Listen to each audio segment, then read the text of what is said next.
Hi, welcome, and happy Friday to you. I hope that you've had a good week so far.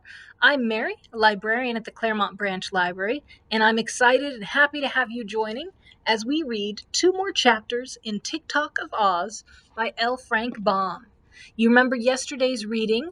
Our friends were transformed by the Gnome King into various objects so that they could not conquer him. But Quox the dragon came by, and he scared the king and took away his magic, and also made him flee from his kingdom with the use of eggs. That's where we're going to pick it up here as we read two more chapters, and we will see what happens with the Gnome King fleeing with his kingdom here.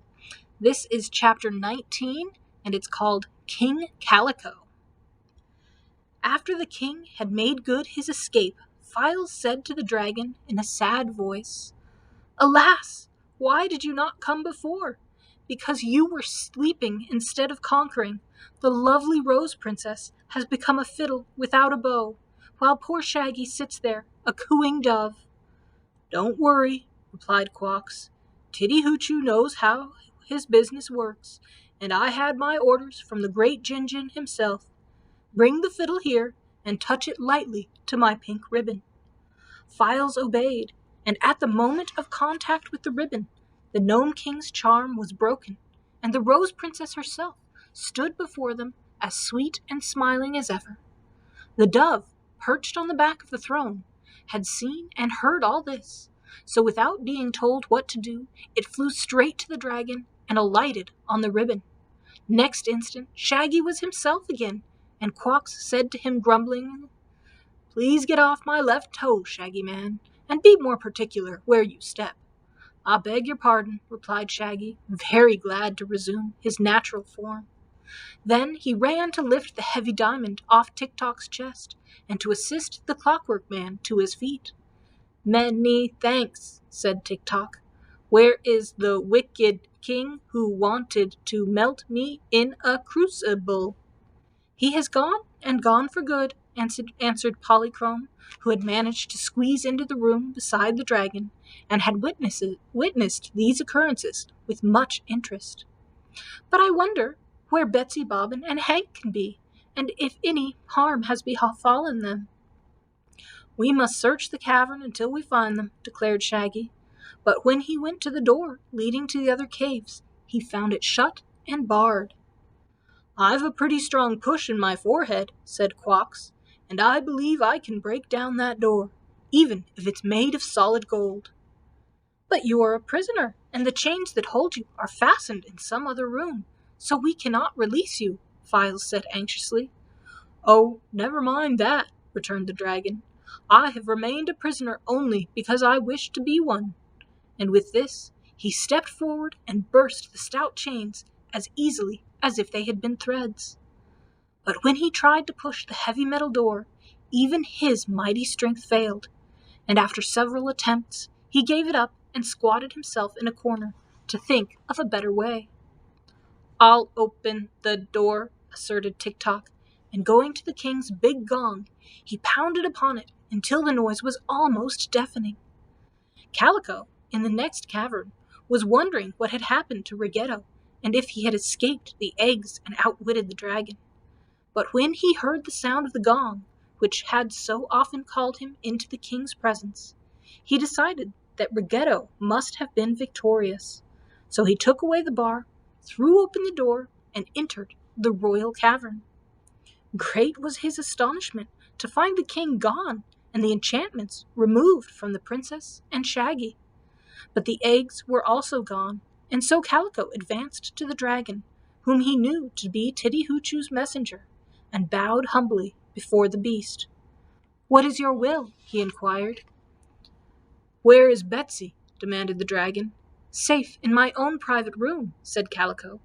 "Go and get her," commanded Quox. So Calico went to Betsy's room and gave 3 raps upon the door. The little girl had been asleep, but she heard the raps and opened the door. You may come out now," said Calico. "The king has fled in disgrace, and your friends are asking for you." So Betsy and Hank returned with the royal chamberlain to the throne in the cavern, where she was received with great joy by her friends. They told her what had happened to Ruggedo, and she told them how kind Calico had been to her. Quox did not have much to say until the conversation was ended, but then he turned to Calico and asked, "Do you suppose you could rule your gnomes better than Ruggedo has done?" "Me?" stammered the chamberlain, greatly surprised by the question. "Well, I couldn't be a worse king, I'm sure." "Would the gnomes obey you?" inquired the dragon. "Of course," said Calico. "They like me better than ever they did Ruggedo." "Then hereafter you shall be the Meta Monarch, King of the Gnomes, and Titty Hoochoo expects you to rule your kingdom wisely and well," said Quox. "Hooray!" cried Betsy. "I'm glad of that. King Calico, I salute your majesty and wish you joy in your gloomy old kingdom." "We all wish him joy," said Polychrome. Then the others made haste to congratulate the new king. "Will you release my brother?" asked Shaggy. "The ugly one?" "Very willingly," replied Calico. "I begged Ruggedo long ago to send him away, but he would not do so. I also offered to help your brother escape, but he would not go." "He's so conscientious," said Shaggy, highly pleased. "All our family have noble natures, but it is my dear brother. Is he well?" he asked anxiously. "He eats and sleeps very well," replied the new king. "I hope he doesn't work too hard," said Shaggy. "He doesn't work at all. In fact, there is nothing he can do in these dominions as well as our gnomes, whose numbers are so great that it worries us to keep them all busy. So your brother has only to amuse himself." "Why, it's more like visiting than being a prisoner," asserted Betsy. "Not exactly," returned Calico. "A prisoner cannot go where or when he pleases, and is not his own master." "Where's my brother now?" inquired Shaggy. "In the Meadow Forest." "Where's that?" "The Meadow Forest is in the great domed cavern, the largest in all our dominions," replied Calico. "It is almost like being out of doors. It is so big, and Ruggedo made the wonderful forest to amuse himself, as well as to tire out his hard-working gnomes. All the trees are gold and silver, and the ground is strewn with precious stones, so it is sort of a treasury." "Let us go there at once and rescue my dear brother," pleaded Shaggy earnestly. Calico hesitated. "I don't believe I can find the way," he said. "Ruggedo made 3 secret passages to the Meadow Forest, but he changes the location of these passages every week, so that no one can get to the Meadow Forest without his permission. However, if we look sharp, we may be able to discover one of these secret ways." "That reminds me to ask, what has become of Queen Anne and the officers of Oogaboo?" said Files. "I'm sure I can't say," replied Calico. "Do you suppose Ruggedo destroyed them?" "Oh no, I'm sure he didn't. They fell into the pit in the passage, and we put the cover on to keep them there. But when the executioners went to look for them, they had all disappeared from the pit, and we could find no trace of them." "That's funny," remarked Betsy thoughtfully. "I don't believe Anne knew any magic, or she'd have worked it before. But to disappear like that seems like magic, now doesn't it?" They all agreed that it did, but no one could explain the mystery. "However," said Shaggy, "they are gone, that is certain, so we cannot help them or be helped by them, and the important thing just now is to rescue my dear brother from captivity." "Why do they call him Ugly One?" asked Betsy. "I do not know," confessed Shaggy. "I cannot remember his looks very well. It is so long since I have seen him. But all of our family are noted for their handsome faces." Betsy laughed, and the Shaggy Man seemed rather hurt, but Polychrome relieved his embarrassment by saying softly, "One can be ugly in looks, but lovely in disposition." "Our first task," said Shaggy, a little bit comforted by this remark, "is to find one of those secret passages to the Meadow Forest." "True," agreed Calico. "So I think I will assemble the chief gnomes of my kingdom in this throne room and tell them that I am their new king. Then I can ask them to assist us in searching for the secret passages." "That's a good idea," said the dragon. who seemed to be getting sleepy again.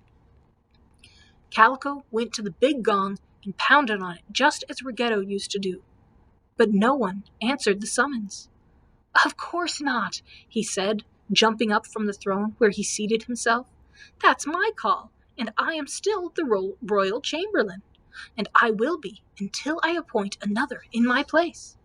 So he ran out of the room and found Guff and told him to answer the summons of the king's gong.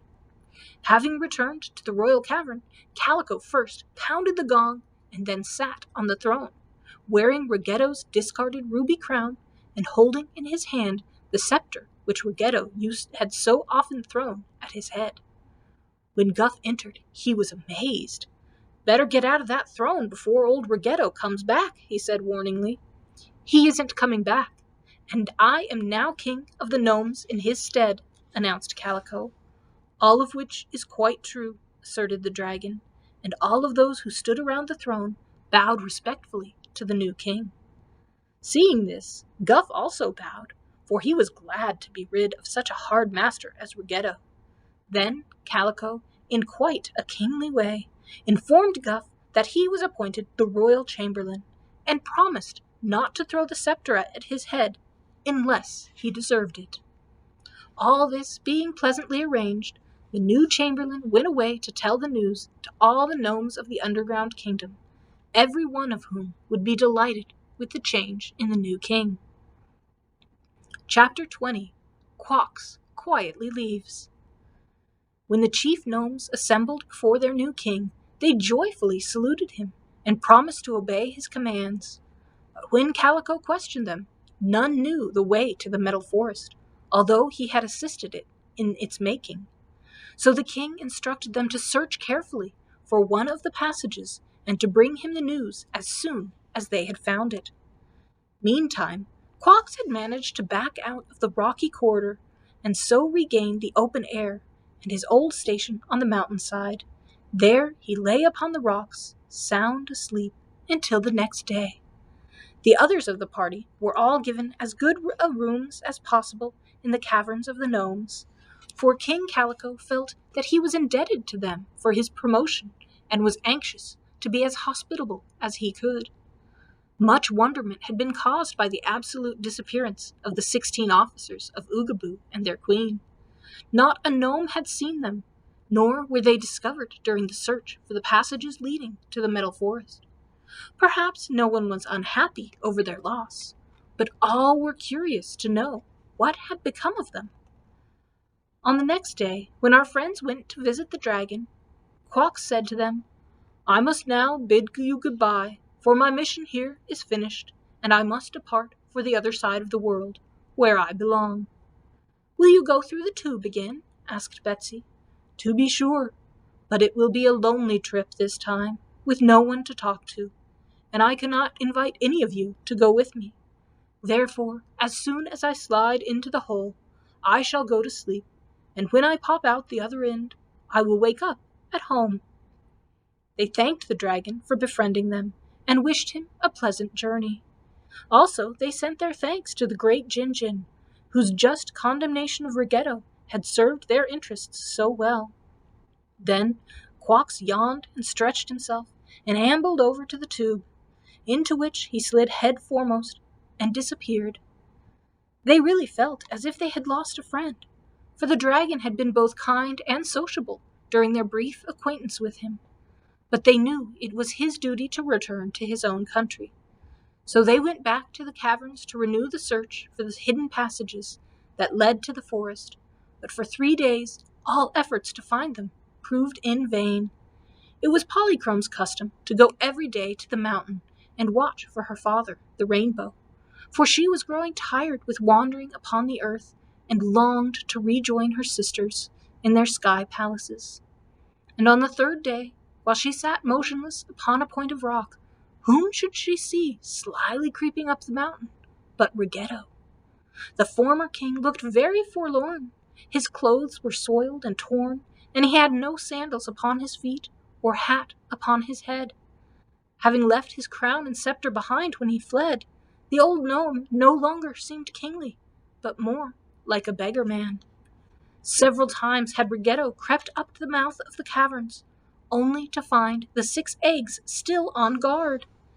He knew quite well that he must accept his fate and become a homeless wanderer, but his chief regret now was that he had neglected to fill his pockets with gold and jewels.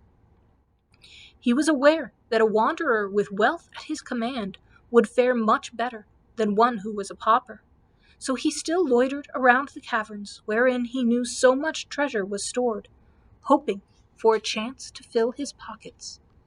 That was how he came to recollect the metal forest. Ah, he said to himself, I alone know the way to that forest, and once there, I can fill my pockets with the finest jewels of the world. He glanced at his pockets and was grieved to find them so small. Perhaps they might be enlarged so that they would hold more. He knew of a poor woman who lived in a cottage at the foot of the mountain. So he went to her and begged her to sew pockets all over his robe, paying her with the gift of a diamond ring which he had upon his finger. The woman was delighted to possess so valuable a ring, and she sewed as many pockets on Ruggedo's robe as she possibly could. Then he returned to the mountain, and after gazing cautiously around to make sure no one observed him, he touched a spring in a rock, and it swung slowly backward, disclosing a broad passageway. This he entered, swinging the rock in place behind him. However, Ruggedo had failed to look as carefully as he might have done, for Polychrome was seated only a little distance off, and her clear eyes marked exactly the manner in which Ruggedo had released the hidden spring. So she rose and hurried to the cavern where she told Calico and her friends of her discovery. I've no doubt that is the way to the metal forest, exclaimed Shaggy. Come, let us follow Ruggedo at once and rescue my poor brother. They agreed to this, and King Calico called together a band of gnomes to assist them by carrying torches to light their way.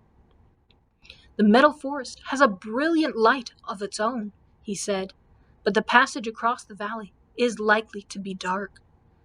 Polychrome easily found the rock and touched the spring, so in less than an hour after Ruggedo had entered, they were all in the passage and following swiftly the former king. He means to rob the forest, I'm sure, said Calico, but he will find he is no longer of any account in this kingdom, and I will have my gnomes throw him out. Then please throw him as hard as you can, said Betsy, for he deserves it. I don't mind an honest out-and-out enemy who fights square, but changing girls into fiddles and ordering them put into slimy caves is mean and tricky, and Ruggedo doesn't deserve any sympathy. But you'll have to let him take as much treasure as he can get in his pockets, Calico. Yes, the Jin said so, but we won't miss it much. There is more treasure in the metal forest than 1,000,000 gnomes could carry in their pockets. It was not a difficult walk through this passage, especially when the torches lighted the way, so they made good progress. But it was proved to be a long distance, and Betsy had tired herself with walking, and was seated upon the back of the mule, when the passage made a sharp turn, and a wonderful and glorious light burst upon them. The next moment they were all standing upon the edge of the marvelous metal forest. It lay under another mountain, and occupied a great domed cavern, the roof of which was higher than a church steeple. In this space the industrious gnomes had built, during many years of labor, the most beautiful forest in the world. The trees, trunks, branches, and leaves were all of solid gold, while the bushes and underbrush were formed of filigree silver, virgin pure. The trees were as high as natural live oaks, and were of exquisite workmanship. On the ground were thickly strewn precious gems of every hue and size, while here and there among the trees were paths pebbled with cut diamonds of the clearest water.